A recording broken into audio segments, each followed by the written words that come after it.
Pemirsa, ada kamera merekam setiap detik aksi teror di Jalan Tamrin. Wajah pelaku sambil menembaki warga tampak jelas. Aksi itu terekam detil oleh fotografer majalah Tempo yang kini hadir di studio Mata Najwa, Aditya Noviansyah. Selamat malam. Ano, terima kasih sudah hadir di Mata Najwa. Kita akan tunjukkan foto-foto Anda yang menggemparkan itu karena merekam detik demi detik ketika teror berlangsung. Ketika mengambil foto itu, posisi Anda ada di mana, Ano? Posisi saya tuh berada di jembatan penyeberangan orang JPO di Bawaslu Sarinah, persis di situ. Saya melihat kenapa saya milih di atas karena posisi di depan sudah ada rekan saya sesama Tempo. Saya akhirnya mencari angle baru lagi, mengambil suasana. Awalnya sih cuman berpikir saya harus mendapatkan suasana aja sih, karena di depan sudah ada teman. Nah, ketika ada evakuasi polisi yang di dalam pos itu, nggak lama dari itu terjadi tembakan. Saya tidak tahu asal tembakan itu dari mana. Yang saya tahu, saya melihat posisi korban yang ditembak.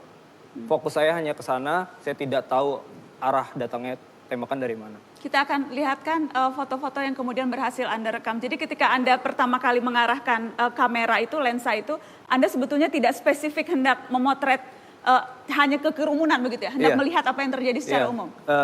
Saya hanya memotret suasana aja, karena di situ banyak warga yang berkumpul. Tidak bisa detail saya, pas awal terdengar suara tembakan juga, saya nggak bisa mendengar arahnya dari mana, cuman melihat ada orang terjatuh di tengah-tengah kerumunan orang. Yang di lingkari merah itu? Iya, itu ketika saya sudah selesai liputan, saya mengirim, baru saya sadar, saya merekam semua dua oknum ini. Itu dari frame pertama yang pertama kali lihat, itu pas ada korban di tengah. Nah, dari jadi situ, baru sadar kalau itu merekam pelaku dan sebagainya setelah selesai semuanya? Pada saat jepret tidak sadar sama sekali? Tapi apa yang terlintas di benak ketika mendengar suara tembakan, ketika melihat ada korban jatuh? Di posisi saya di JPO itu bukan saya sendiri aja. Ada 3 warga atau 4 warga yang mendokumentasikannya juga. Dia sambil merekam menggunakan handphonenya, dia juga bilang terjadi ada tembakan. Pokoknya dia langsung, saya mendengar suara dari samping saya itu akhirnya sadar ketika 2 oknum itu berada di balik mobil polisi. Kita lihat fotonya. Jadi ini kemudian. Nah, ini saya mulai pas ngedit foto, baru sadar saya menangkap 2 oknum itu dari sini. Dari frame ini akhirnya saya cari frame sebelumnya sama setelah ini, akhirnya ada semua. Oke, kita lihat foto yang berikutnya. Ya, ini ketika kemudian pelakunya bahkan sudah begitu dekat ke arah mobil polisi. Iya.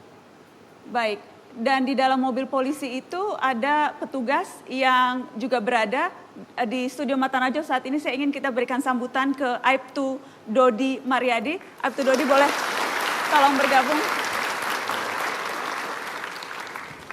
Terima kasih Aibtu Dodi sudah hadir. Aibtu Dodi, Anda berada di dalam mobil itu ya Aibtu Dodi? Siap, di mobil Ford Ranger. Dan Anda terkena tembakan? Nah, pada waktu itu kami bertugas di Komando Polsek karena statusnya piket. Kemudian dari radio Halong Timur istilahnya, saya mendengar ada suara ledakan. Suara ledakan. Saya perbesar, masuk jalur Satgatur, pos Sarinah hancur. Jadi bayangan saya, asumsi saya, bahwa di sana banyak korban. Bom bunuh diri gitu kedengarannya. Nah, saya secara... Aibtu Dodi yang mengemudikan mobil ini? Siap. Oke. Panggilan tugas dari Polsek Menteng sampai ke TKP mungkin kurang 5 menit karena saya nyalakan rotator dan sirine. Pun kecepatannya lumayan karena masih pagi hari, masih kosong. Sampai di TKP saya mengamankan warga agar tidak mendekat yang di depan pos pos polisi. Situ sudah tergeletak, ada yang tengkurap, ada yang bertumpuk 3. Nah, di situ saya diperintahkan sama Kombes Pak Martuani, Karoop, Dek, kamu ambil korban di Starbucks. Siap, Komandan. Saya laksanakan. Saya hidupkan mobil lagi, saya mengarah Starbucks. Baru setar mobil, kira-kira mau memasuki Yellow Box, itu terdengar suara tembakan. Beberapa kali tembakan, der, kemudian masyarakat bubar kembali. Di situ tergeletak, di dalam tengah Yellow Box ada 1 korban. Tapi yang kemudian diketahui almarhum Rais. Almarhum Rais, betul. Itu ketika menembak ke arah mobil itu Anda sempat melihat pelakunya? Karena suasananya begitu kacau, jadi saya tidak tahu itu pelaku atau bukan. Pun terhalang banyak yang nyebrang, yang ya lari begitu, tapi kecepatan saya kurangin agak pelan-pelan begitu. Iya. Jadi waktu tertembak Aibtu Dodi itu lagi di mana? Lagi di dalam mobil, terasanya tertembaknya? Terasa tertembak, saya fokus mau mengambil korban di Starbucks. Yes. Saya jalan pelan-pelan, setelah TL, traffic light di depan Starbucks itu, tiba-tiba dari balik pohon keluar seseorang dengan menenteng senjata. Saya antara curiga itu kawan atau lawan, saya tetap antisipasi. Tahu-tahu dia mendekat, langsung buang tembakan. Alhamdulillah karena mobil kacanya agak tertutup, jadi kena kaca, kemudian koset masuk ke perut saya. Mohon izin. Tidak sampai tembus, hampir tembus. Alhamdulillah saya masih dilindungi sama yang kuasa.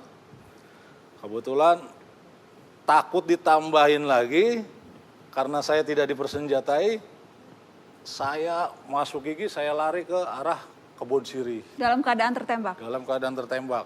Sampai Kebon Siri baru saya minta bantuan rekan-rekan yang ada di pos itu. Berani sekali Anda, Aibtu Dodi. Kita kasih tepuk tangan untuk Aibtu Dodi. Ya. Saya ada Kombes Martuani juga, dan Kombes Martuani selamat malam, terima kasih sudah hadir juga Kombes Martuani. Anda yang itu betul Anda yang berdiri di tengah jalan itu ya?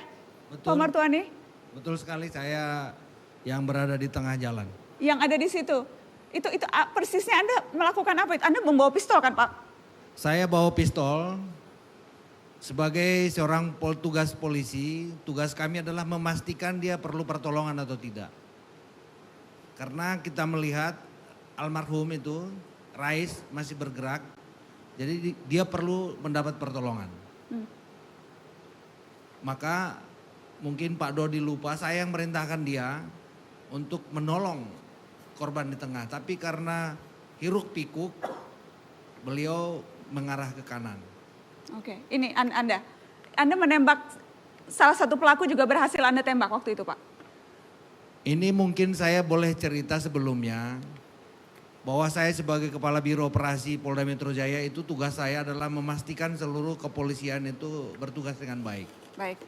Ini sekaligus juga menjawab pertanyaan kenapa polisi tiba cepat sekali di TKP. Baik, Pak, sebelum dilanjutkan kita harus break, dan setelah ini saya ingin undang juga Kapolda Metro Jaya untuk bisa melengkapi cerita Pak Kombes. Setelah pariwara, tetaplah.